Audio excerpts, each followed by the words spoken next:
welcome to another episode of Random Access Memories. I'm excited for this one. This is a true powerhouse woman we have on the phone today. So we have Avani Desai, who is the CEO and chief boss at Schellman Advisory and Audit Firm.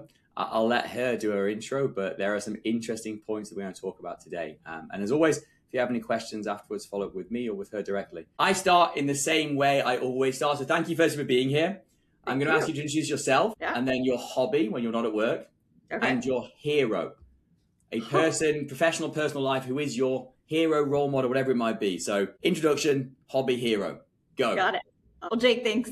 Enjoyed getting to know you the past few years. So thank you for having me. So Avani Desai, CEO of Schellman. I've been at Schellman for about 13 years now. Prior to that, I was an auditor, actually hands-on keyboard auditor. I was a pen tester at KPMG for a few years, and Sarbanes-Oxley hit, and I came over here. So have loved it. I say I'm in my own video game every day at Schellman. Enjoy the culture that we're building, but I also enjoy that we're doing something very different in the compliance world. What I'm most proud of, I'm a mom of three. I have a 15-year-old son, a 12-year-old daughter, and a soon-to-be 5-year-old son. So they keep me busy. Hobbies, I know I'm gonna say I don't have hobbies, but I shouldn't say that. Every year I come up with a physical thing that I can't do. And that becomes my hobby for the year. So last year, it was running 1 mile under sub 6:30, and it took me 11 months and 26 days to do it, but I did it. So that was my hobby. I would go on the weekends. And this year it is to do a pull-up. So that's my hobby. My wife's doing that, trying to gain pull-up strength. Well, that's cool. I like that for you. I might have to talk with her. Yeah, for sure. So your hero. Definitely my dad. He came to the country with nothing. He left his family and friends. And so he came here with a lot of sacrifice. And I probably didn't fully appreciate it until I became a parent myself. The things I learned from him is resilience, discipline, and a lot of humility. So he always said success meant more than titles or money. It meant taking care of people, doing the right things when nobody is watching. And my personal saying is leave things better than you found them. So definitely my hero. He passed away in 2020, but he still lives with me. Yeah. I think I'd have liked your dad. I have a very similar philosophy on life, right? That you can build a lifetime building a brand and a reputation and break it in the one moment that you think that no one is looking. Interesting. I like it. Why did he move? What drove him to suddenly up sticks and cross the world? So I always say he was the first feminist that I ever met. My dad had an arranged marriage, born in the 40s, had an arranged marriage, and he met like almost 40 plus women. And my mom was number 41. He didn't like any of them. And, she was also very educated. She got married and she had to have kids. That was the thing. You had to have kids. Like you got married and had kids, and she had 2 daughters, my older sisters. And then my dad realized that he wanted a better life for them, a life that didn't have to be just about getting married and taking care of family, which is good. He wanted them to have the ability of doing a lot more things. And so that's what he did. So moved to the US. My dad was very smart, but couldn't speak English. So ended up working jobs that didn't pay more than $5 an hour. My mom ended up making belts. She kind of became the breadwinner of the family. And then we grew up in government assistance, food stamps, everything that you could possibly think of. And so I always say I have an opportunity, but an obligation of where I am today to make sure that they came here for all the good reasons. And so me and my sisters carry that very proudly. What a crazy story. I've heard lots that like leave to seek their fortune or seek a better life, but to leave to give particularly your daughters a different opportunity or a different exposure to culture. It's really interesting.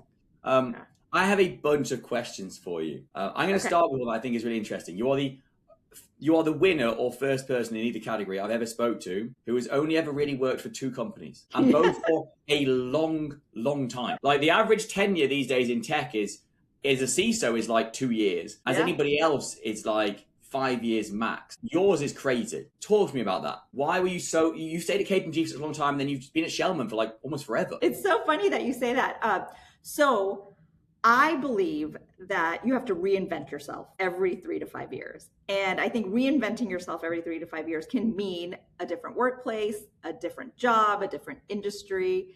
And I really enjoyed working at KPMG. And I had the opportunity, it was a place where I had an opportunity that I could move around. So I went from very hands-on keyboard security pen testing. And when Sarbanes-Oxley came, I felt like I was in a good place with the intersection of technology, business, and governance. I could kind of explain to people what the tech impact could be to business if you didn't get it right. So I felt like I reinvented myself again. So I was able to do that. And then after Sarbanes-Oxley, I was given a position to go work for our chief privacy officer internally at KPMG. And that's something I never did. And you talk to privacy people and you talk to security people, even though it should be very well connected, it's kind of like oil and water. Yeah. And I was like, hey, why not try to do something I can fail at? So I decided. I was like, okay, I'm going to go do privacy. And I really enjoyed it. Had a great boss at that time. And then I got a call from Chris Schellman in 2012 who said, hey, I'm looking for someone to help me grow the company. And would you be interested in being our chief marketing officer? So I went from hands-on keyboard to compliance to privacy to a chief marketing officer, which I was like, I don't know how to market. And he's like, but you're an SME and you know what people want and you probably can sell it. You've been doing that for a long time. So that's what I did. Came on as chief marketing officer. Gosh, that's a head scratcher.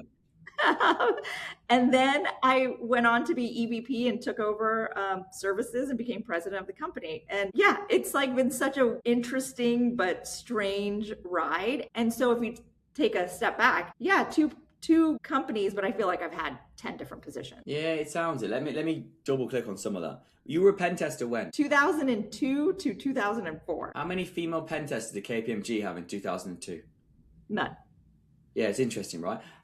And then now when you sit at the various summits and so forth you'll sit at with like CEOs of the audit firms and or advisory firms, how many are led by women, apart from you? So I think the top 100 CPA firms, there are less than 8 women, and I think I'm the only woman of color. Gosh. Is it?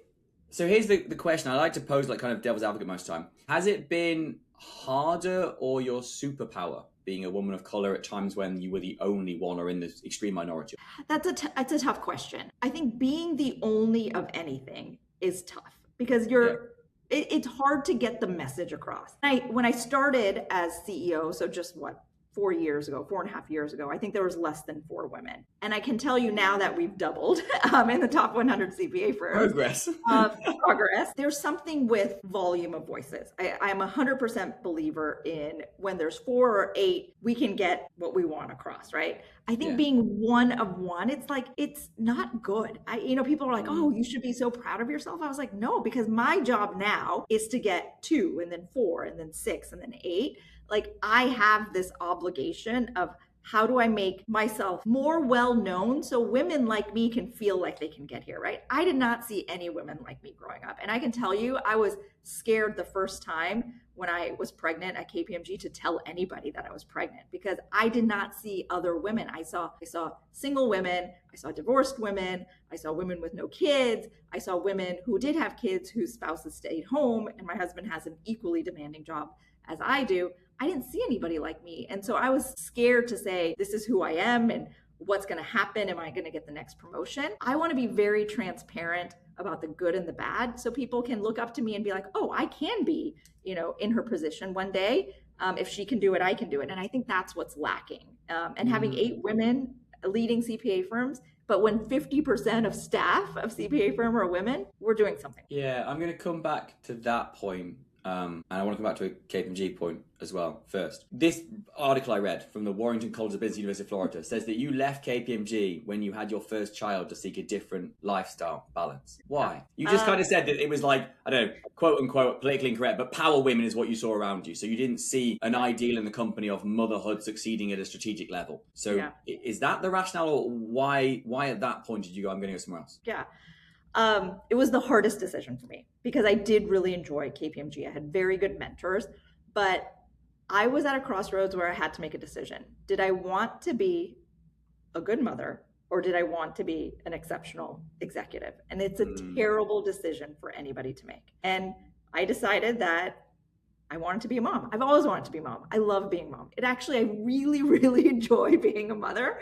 And the first year my son, who's now 15, was born, I saw him less than 50 days the whole year. My husband would Gosh. take me to the airport with him. We would eat at Maggiano's. I remember this. And then it would be Sunday and I would come back Friday and we would have the weekend. And I am so lucky. My mother moved in with us and my mother and father moved in with us to take care of him. So, I mean, I was never worried about how he was being raised between him and my husband. He was loved more than enough, but I had to make that decision and I wanted to be a mom. And so I left and it was a very difficult, but Chris Schellman was like, come here, build something. You can work from home.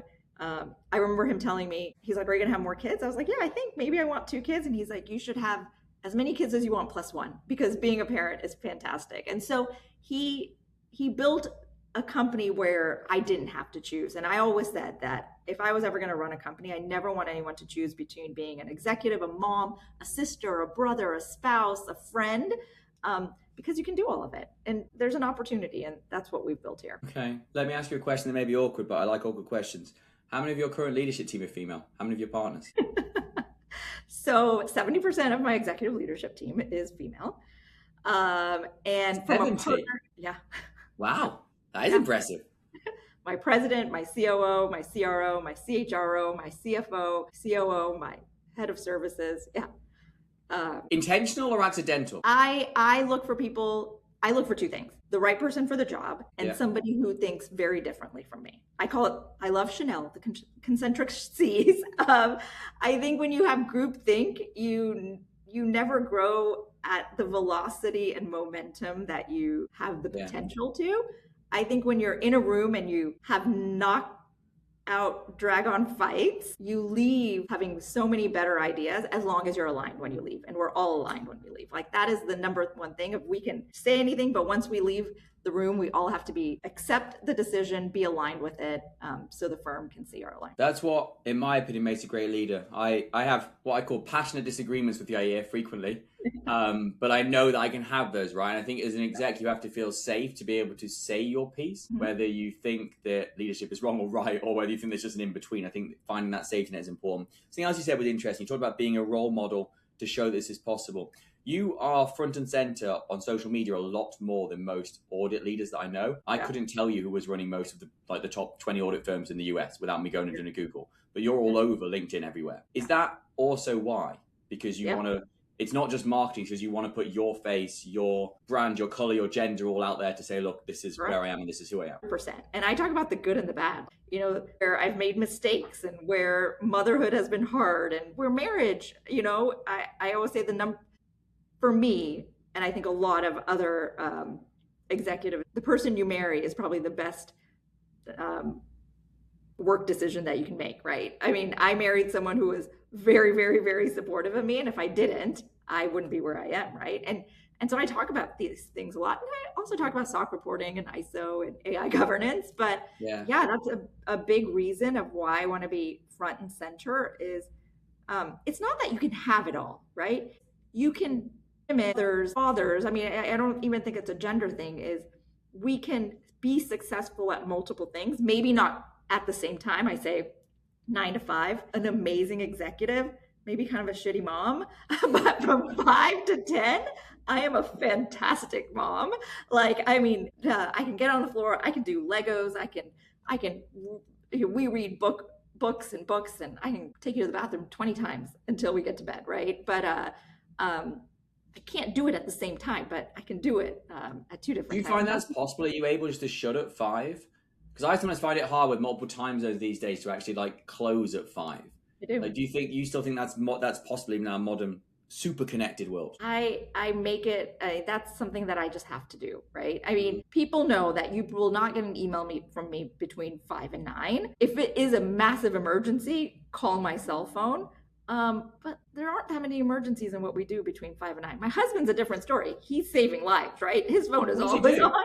He is a high-risk obstetrician, so a maternal fetal medicine physician. Oh, wow. Oh, yeah. Okay. That's pretty intense. Wow. That's pretty stressful. Okay. Let me ask you a completely pivoting question off of that. So I think a lot's changed in GRC, in audit, in this whole area in 14 years, which is how long roughly you've been at Schellman for. What's changed at Schellman? And why? What have you seen as the real 1 to 2 to 3 big changes and what drove them? Yeah. Um, there's been a lot of changes. I would say the biggest change is we have decided to stay consistent with the type of services that we give. So I think, and this has been a strategic decision for ours, and I think it has been a change because we've kind of pivoted. So we only do assurance and certification, no consulting work, no pseudo consulting work. And the world around us is doing both. And I think there's probably more revenue in certain aspects. But we decided that we were just going to be really, really, really good at assurance, and we'll continue to add frameworks globally. Now we can do things like HDS in France, we can do IRAP in Australia. We hope to add on more. We added on Singapore MTCS, we added ENS in Spain. But that's a big change for us, is we've decided strategically is we're not going to do consulting work. And it's, sometimes clients will say, well, we wish you could do both. We have other firms that can do both, but we've decided that we want to stay independent in fact and perception. We decided that I don't want to have any internal struggles between, hey, we have this client where we've been doing 10 years worth of SOC work. Now the same client wants implementation work and it's going to be 10 times more. We're going to give you this relationship versus you, right? Like that internal struggle, I think it erodes culture and I think it erodes trust. Yeah. And so that's been the biggest change. And I think we'll continue to hopefully we'll be, continue to stay like that into the future. I think the second thing that is, we have become fully remote first. All of our 535 employees, before we were hiring in critical mass areas, all of back office was being hired in Tampa. And now we're like, we want you to work what works for you. And that has been really good. We talk about parenthood. I would say 10 years ago, the minute you had a child, you would leave and you would go into industry. You would go into, a role in GRC or you go into internal audit. People don't leave now. I was actually the first woman to ever have a baby at Schellman. And that was wow. You actually right? First. And now, every day we see amazing babies being born at Schellman, and women are not leaving. Most of my executive team are mothers. They're all caregivers. And so, women and men are not leaving the workforce at Schellman because their families grow. And I think it's because we have given them the flexibility to be able to work from wherever they want. And, post pandemic, we're not at the client site 100% of the time. Maybe we're at the client site 40% of the time. And we're being very, very thoughtful about the time that we are spending with them. And then we're able to do the rest of the work from home. So those things, and I don't think we'll ever change those two things. So you obviously had, your first child was born in the transition period, and then you had two kids further while at Schellman, right? So, and you talk about this whole lock off at 5 and be a mum. I have two different modes and two different physicalities. So I think that's probably one thing that would poke on. But what has changed in you in 14 years? Yeah. Like you talked about how the company's changed. What's changed in you as a person? I'm going to say two things. So I grew up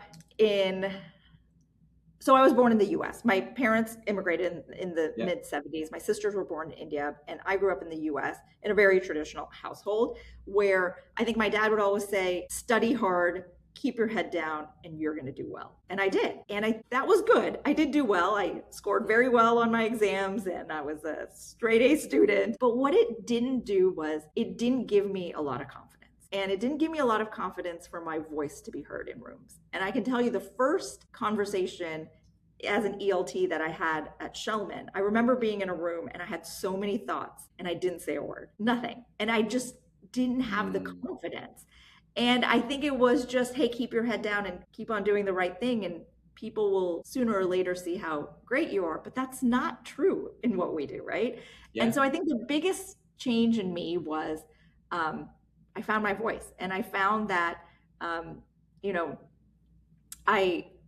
I believe in radical transparency. And to me, that's like telling the truth, even when it's uncomfortable. And so not only did I feel like I didn't have a voice, I felt like I couldn't give feedback because I felt that maybe that would hurt people's feelings. But what I learned, and probably the biggest thing, is people can handle hard news much better than they can handle uncertainty or silence. And so if it's a performance issue, if it's a business challenge, hey, you missed a goal, or hey, at the end of the day, it's going to be a tough decision. People deserve honesty. Feedback is a gift, and you can't filter it, you can't delay it, you can't soften it because that message gets lost. And you can ask people at the firm, they'll always tell you, Avani will come and say, hey, can I give you some feedback? I mean, it has become a thing. Like I will be like, hey, can I give you some feedback? But I also always ask for feedback. You know, if it's with a new investor, if it's with an ELT, if it's with a new advisor, I'm like, hey, I want you to give me as much feedback because I don't know what I don't know. And it's not fair to me, or it's not fair to you if it's like the last straw and I was like, okay, we're not going to do this anymore.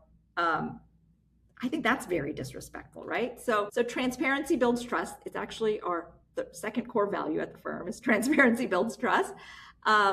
And I think it also removes a lot of politics and assumptions. So yeah, that's the biggest change in me is I feel comfortable getting feedback. I feel comfortable speaking and I feel comfortable giving feedback. It feels like your changes or your values are like really intrinsically in Schellman in a way that a lot of CEOs aren't. Like you just said, transparency builds trust, right? And you've got 3 that I read all the time. Transparency builds trust, people come first and never stand still, right? Which are things you've talked about in your own life, like this whole idea of changing your character constantly while in one company, prioritizing family and therefore ensuring people feel comfortable, and this whole radical transparency piece. It's interesting to see how much you've kind of built yourself into your company. Another random thought.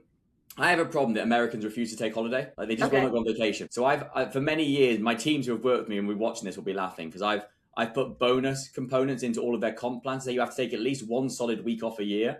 And then it's 2 weeks the following year in a row, in one go, and go somewhere, or I will not pay your bonus. Like I want evidence because it drives me mad that they won't take vacation. And I guess when you talk about this whole 9 to 5, let's stop and be different, and let's try and create a culture in which people can come to work as their full selves, and let's keep people through family journeys. How are you doing that? Because I feel like I've had to literally force it in a contract. Like how are you educating and keeping the workforce in a way that they feel happy? Well, I like that because we force it too. So we shut down the week of July 4th. Shut down completely. And we call it our summer break. You know, you're probably right. My kids get a summer break. I give the firm a summer break. So we shut down. And I think if you ask any Schellman employee what they think of that, it is a true shutdown because we also shut down the last 2 weeks of the year, the week of Christmas and the week of New Year's. But I also think that gives you a lot of, you have family obligations, you have, you have to buy gifts for people. I mean, there's a lot of obligations that come in those 2 weeks, and you're trying to like end the year, right? So I still think that's not a true shutdown. So that's what we've done is the summer break to like truly. The other thing that we've done is, there's been a big push for a lot of companies to do unlimited PTO because it takes. Oh, it's such a bad idea. It's such a toxic thing, in my opinion. It just gets people competing who took the least. Correct, and. I trust us. Like people have said, what, like do that. I was like, no, because I want you to take your PTO. Like I actually want you to take your full hours. I take it and I make the partners take it. And I think that shows good leadership. We've also been able to build something here where, if you do take PTO, my executive leadership team is fantastic. So I went to China for 10 years. I didn't take my phone or anything. It wasn't PTO, it was work, but I didn't have access to like email and so forth. But I wasn't worried. I had built a team around me that could handle anything. And our service delivery teams have exactly done that as well. And so we let a little PTO roll over, but we tell people like, this is how much PTO you have. Take it. And then we have 3 weeks of mandatory shutdown every year. That's certainly different to most things I know and to the world I know in kind of audit advisory and kind of assurance. Wildly different. I think that's really interesting and really valuable. The bit you said then, which I think is really interesting, is human resilience. Like you're talking about being able to have people be able to comfortably take and walk away and take the time because you build resilience into teams, into companies, into like structures, domains, or whatever, right? I don't think enough people do that. I think there's such a reliance these days on the fact that person we need to have because of this reason. And I always say to mine, I'm like, I can walk away. Like my team is good enough to keep this business running. I have values, I have skills, but this business, like the whole point is I want to build a business where I can leave tomorrow and we'll be fine.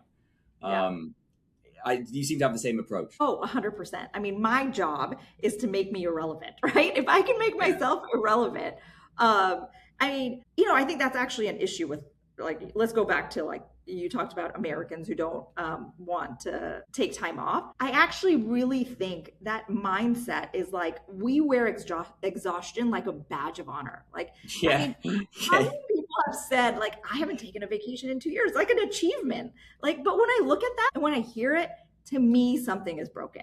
something is broken in that leadership team. Like if you can't take time off, you don't have the right people around you, right? 100%, or you don't have the right processes.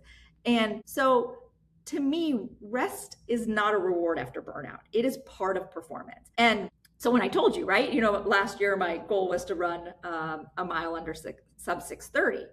And what I learned from there is the best athletes understand recovery, and 100%. it allows consistency, right? Like, so why aren't the best leaders also understanding recovery, and why aren't the best operators, right? And so that to me it changed the way I operated. Like it's not like, hey, let's go on the track and just run 4 times as much as possible. Like I knew I needed some rest days. And when I did, I actually was able to shave a couple of seconds off. And I was like, we all should do this right now.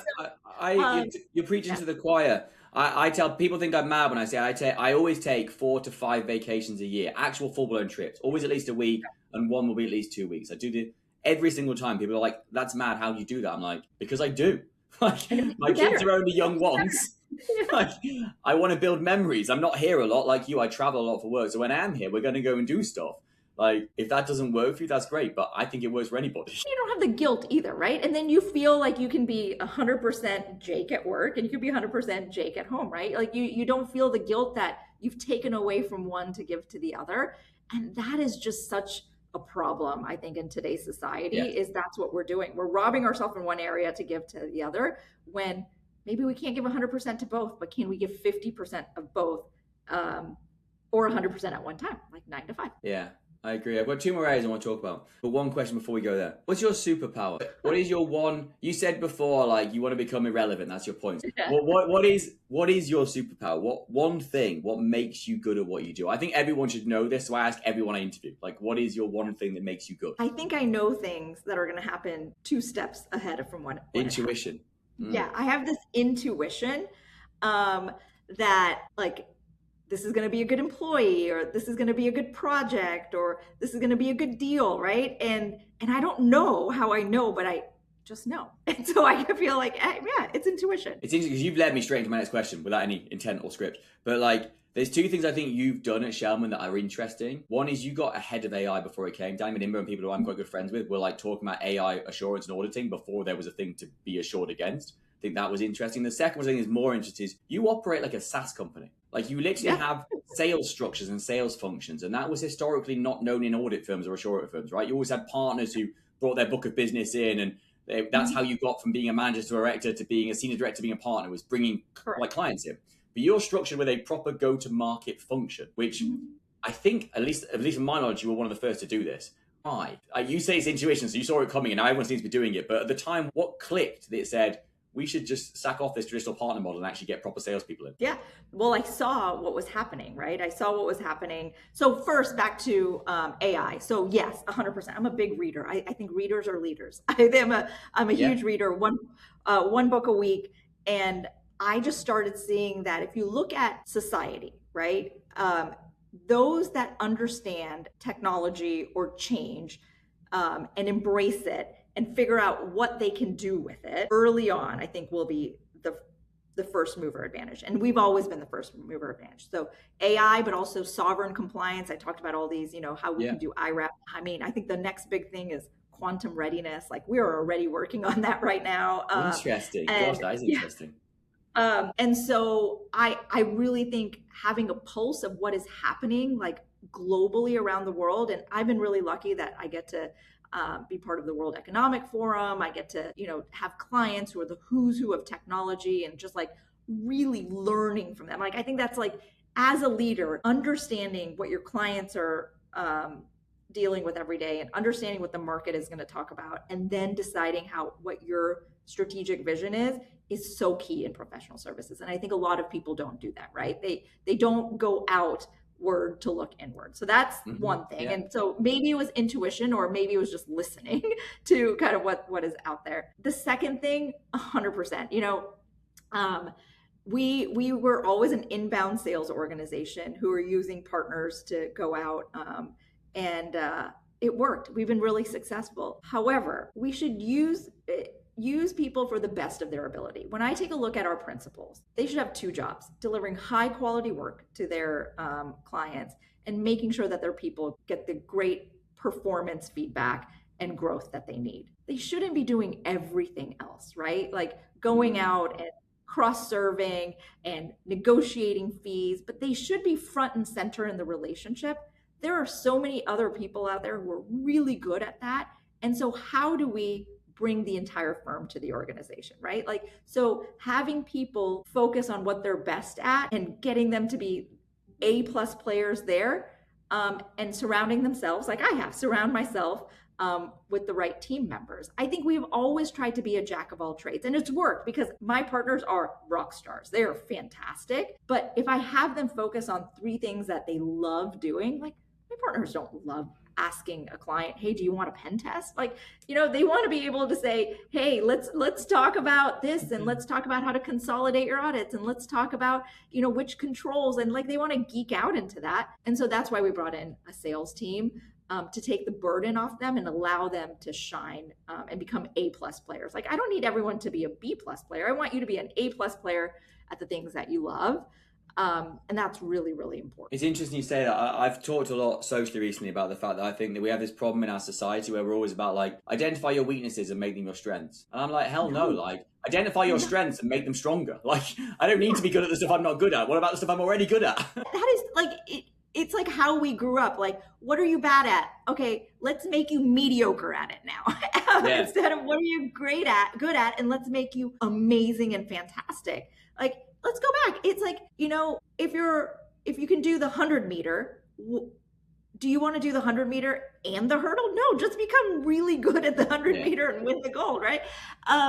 And so that's what we've started doing. And so at the firm now we have partners who are fantastic at delivering. We have partners who actually like delivering and doing some of the sales, like Danny, right? And so he's a hybrid, and we've given him the opportunity to do that. And then we've taken those that have done really, really well on, cross-serving our clients, and put them in a new role called GCS, which is our global strategy for our clients. And now everyone gets to do what they really like to do, and they become experts. And what they're good at, right? What you like to do is one thing, but also what you're really good at. I have one more question, the elephant in the room, before I wrap and close. Delve, right? Delve is unquestionably a thing that's in the audit and assurance and GRC world right now, in as much as there is a lot of secondhand evidence around them having a relationship with an auditor to publish SOC 2 reports, which were rubber stamped and effectively copy and pasted, which is getting a lot of lack of trust now of both GRC tools, Anecdotes being one, and various other people on the platform, and on auditors and their relationship with vendors and other people, VCs, whatever, right? How do you see that? Is question one. Like, what do you think your take or impact on that is? And the second more broader one is, where is audit going in the next 12, 18 months? Where is assurance changing? So I have a lot of ideas on this, but so overall, my view is that auditors need to do what we do best. We have to be independent. We have to have the right judgment, and we have to build trust, right? And GRC tools have such an important role. Like, they help companies stay organized, like evidence collection, get them ready, right? It is so valuable, right? You make the compliance process more efficient. I think that's very valuable. And GRC tools are part of the ecosystem. But preparation and assurance are not the same thing. A tool can get you ready for an audit. A tool can help you stay on track for an audit, but it should never be confused with the audit itself. And I think that's what's happened in the last few years. So our job as auditors is not speed for speed's sake. It's professional skepticism. It's asking the hard question. It's doing, it's validating. It's standing behind an opinion. And I think the best outcome is not auditors competing with GRC tools, right? It's working together with clear boundaries. And that's really important. It's the boundaries, right? Like, platforms help clients prepare. And let auditors do what auditors do, provide trust to the market. And I think that balance is what we need to bring back. And at the end of the day, I'm going to say a lot of it as auditors, we should know better. And I think as clients should have known better that, if you can press a button and your trust center comes up, you should ask yourself why, right? And so trust is at the core, like really at the center of all of this. And I think that's where audit is going. Audit is where the world is moving really fast. technology is changing. And I mean, you and I both know the buyers are demanding more proof, not less. And I think that's where the audit expanding beyond just traditional compliance. And so I'm a big believer, and I know you are too, that the future of audit is not just checking boxes. It's helping organizations prove that they're trustworthy in areas that impact, capital markets, customers, regulators, investors. So less about reports and more about confidence. Let me build on that and say something which I don't know if you will agree with. So I've said a lot. I think that certifications will die. SOC, ISO, IRAP, all of it. I think we get to a point where there is a data pipeline that allows evidence to be accessed in a human readable and machine readable JSON, whatever that looks like, and that the auditors go away from doing like a point in time report to assuring how that data gets from A to B, and assuring at any point in time that the data says is what it says it should do. Because I think that certifications outdate them. Technology is moving so fast that no way can ISO or AI standards keep up with the technology. So the problem is the framework's broken. But if you can get the auditor to assure the evidence without a framework to match it to, that seems to be more sensible to me. But a lot of people in the audit community and assurance community don't agree with me. So feel free to disagree. Don't worry. Can I give you some feedback, Jake? No. Of course you can. I don't think certifications are dying. I think they're evolving. What is dying, though, is the checkbox mentality. The idea that you can hang a certificate on a wall and assume that trust is handled. Like, look, we are all smarter than that now. I do agree. What is growing is a need for proof, though, right? Customers, regulators, like, they all want evidence that your controls actually work, not in the past, not 12 months, like they're working. Your AI is governed responsibly, like your cyber posture is real, whatever, right? I think the certificate itself is not the value, it's the rigor behind it. So if someone thinks certifications are dying, I would ask, like, are clients asking for less assurance or more?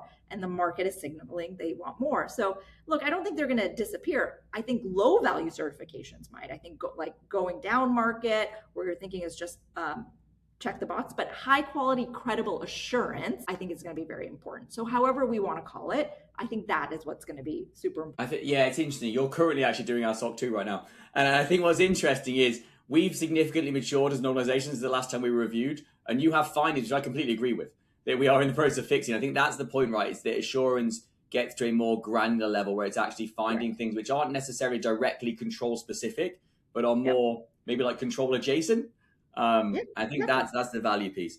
So I think the takeaways, I think there's a lot in here. I think the idea that you achieve by not just working hard, but by pivoting and finding out what your superpowers and always getting better and better at that, like putting all your like PowerPoints, if you're playing like an old like role-playing game, on the thing you're already strongest at and keeping going that way. I think that's important. I think this idea of finding balance and living by example is really important. I'm an advocate of radical transparency. Everyone knows that. So I think that's really strong. I think also there's one thing, so I've said it publicly, so it's not a secret, but like you are a person who, I'm going to offend a lot of Americans, but an abnormal in American culture, in my opinion. A lot of people say to me a lot of times, like, I'll do this, I'll help you there, don't worry about it. Like, if you're ever in town, look me up. It's quite hollow a lot of the time. I'm not going to lie. Whereas I said, I've told people, we went to Disney recently, you turned up and you gave us tickets and helped us out. It was amazing, and thank you. I appreciate you tremendously. But more importantly is the value that underlies that I find that you as a human are someone who says things and does things. And it's the same in the whole, like, if we're going to get vacation, I'm going to just close the office so people can't actually physically work.